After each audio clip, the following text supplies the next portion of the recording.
جس نے ایک انسان کی جان بچائی گویا اس نے پوری انسانیت کو بچایا. میں راج گوپالن کرشنن ایک انڈین ڈاکٹر ہیں.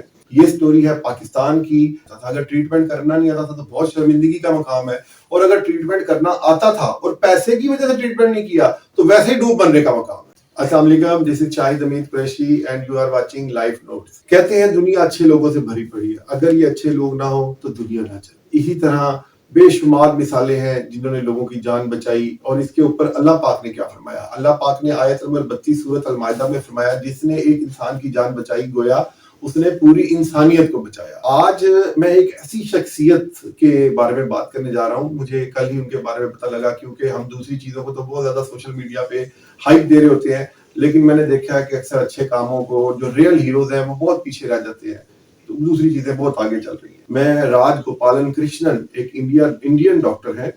انہوں نے ٹریٹمنٹ کیا, نہ ان کے ملک کی بچی تھی نہ ان کا اس بچی سے کوئی تعلق تھا, فری آف کاسٹ ٹریٹمنٹ کیا. یہ سٹوری ہے پاکستان کی ایک بچی جس کا نام ہے افشین گل. یہ بچی جب 10واں کی ہوتی ہے نا تو اس کی بہن کے ہاتھ سے گرتی ہے تو اس کی گردن 90 ڈگری پہ ٹلٹ ہو جاتی ہے. تو اسی طرح یہ گرو کرتی رہتی ہے 11-12 سال. اب یہ جو عرصہ ہوتا ہے, اس عرصے میں نہ یہ اسکول جا سکتی ہے, نہ یہ بول سکتی ہے صحیح طریقے سے, نہ یہ کھا سکتی ہے, نہ کوئی اس کے دوست, نہ اس کے پاس کوئی ٹوائز. ایک تو ویسے غریب گھر تھا, اور اس غریب گھر کے ساتھ ساتھ کہ اس بچی کی حالت دیکھ کے کوئی اس کے قریب بھی نہیں آتا. اس دوران پھر ہمارے ایک ایکٹر ہے احسن خان, سبھی جانتے ہیں, بڑے فیمس ایکٹر ہیں. انہوں نے نا اس بچی کی فیس بک کے اوپر اپنی فیس بک پہ اس بچی کی تصویر پوسٹ کر دی. میں یہ بتاتا چلوں, یہ بچی پاکستان سندھ مٹھی کا ایک علاقہ ہے, کراچی سے 300 کلومیٹر دور, یہ وہاں کی رہنے والی تھی.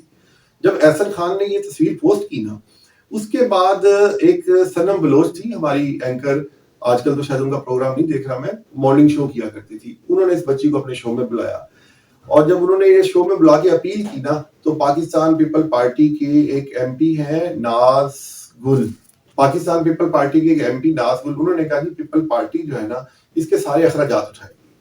تو سب لوگ بہت خوش ہو گئے. تو انہوں نے سٹارٹ اپ بھی لیا. جب انہوں نے سٹارٹ اپ لیا, آغا خان میں جا کے چیک اپ کرایا. آغا خان والوں نے کہا جی 50% چانس ہے, بچ بھی سکتی ہے, مر بھی سکتی ہے. تو اس کے ساتھ ہی نا اس کی بہن کی شادی تھی, جو انہوں نے سوچا کہ چلو پہلے ہم اپنی بہن کی شادی کر لیتے ہیں, اس کے بعد اس کی ٹریٹمنٹ کروائیں گے, بچ گئی تو ٹھیک ہے, نہیں بچی تو اللہ کی مرضی. تو جب انہوں نے اپنی بہن کی شادی سے فارغ ہو گئی, گورنمنٹ آفیشل سے دوبارہ رابطہ کیا تو انہوں نے کوئی خاص رسپانس نہ دیا. یہ ساری کی ساری جو بات کر رہا ہوں یہ دا انٹرنیشنل نیوز میں بالکل پبلش ہے, آپ اس کو جا کے سورس کو چیک بھی کر سکتے ہیں. اس میں کوئی بھی ایسی من گھڑت کہانی نہیں ہے, نہ میں کسی پولیٹیکل پارٹی کے خلاف بات کر رہا ہوں, میں ایک صرف اور صرف فیکٹ اینڈ فگر کی بات کر رہا ہوں. اچھا, انہوں نے جیسے ایز پر روٹین انہوں نے دوبارہ رسپونڈ نہیں کیا. تو جب انہوں نے رسپونڈ نہیں کیا, 2019 کی بات ہے, ایک الیگزینڈر تھامس تھے, وہ برٹش جرنلسٹ ہیں, وہ پاکستان آئے ہوئے تھے. انہوں نے اس کے اوپر ڈاکومنٹری بنائی. جب انہوں نے اس کی ویڈیو بنائی, انہوں نے اس کو دوبارہ سے اس کی ایک آواز اٹھائی. جب آواز اٹھائی پھر پوری دنیا میں اس کی دوبارہ آواز گونجنے لگ گئی. اس دوران انہوں نے ہی ڈاکٹر یہ کرشنن جو انڈیا کے ڈاکٹر ہیں, ان سے ان کا پیچ اپ کرایا. تو انہوں نے دیکھا اس پہ تو بہت زیادہ خرچہ آئے گا. تو یہ کیونکہ بہت غریب فیملی تھی, انہوں نے اور ڈاکٹر سے بھی اس دوران رابطہ کرتے رہے. پاکستان میں بے شمار ڈاکٹرز ہیں, اب پتہ نہیں کمپیٹنسی نہیں ہے یا پھر پیسے نہیں تھے ان کے, اس لیے انہوں نے علاج نہیں کیا.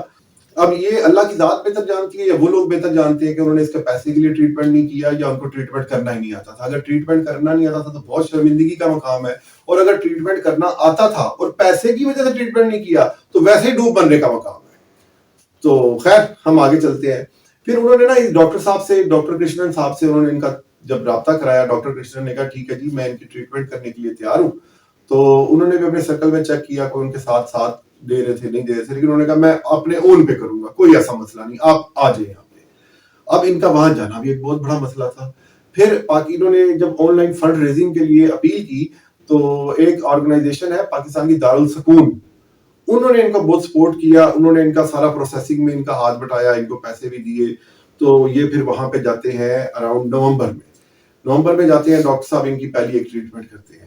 اس ڈاکٹر صاحب ان کا ایک آپریٹ کرتے ہیں. اس آپریشن کے بعد ان کا میجر آپریشن فروری میں ہونا ہوتا ہے.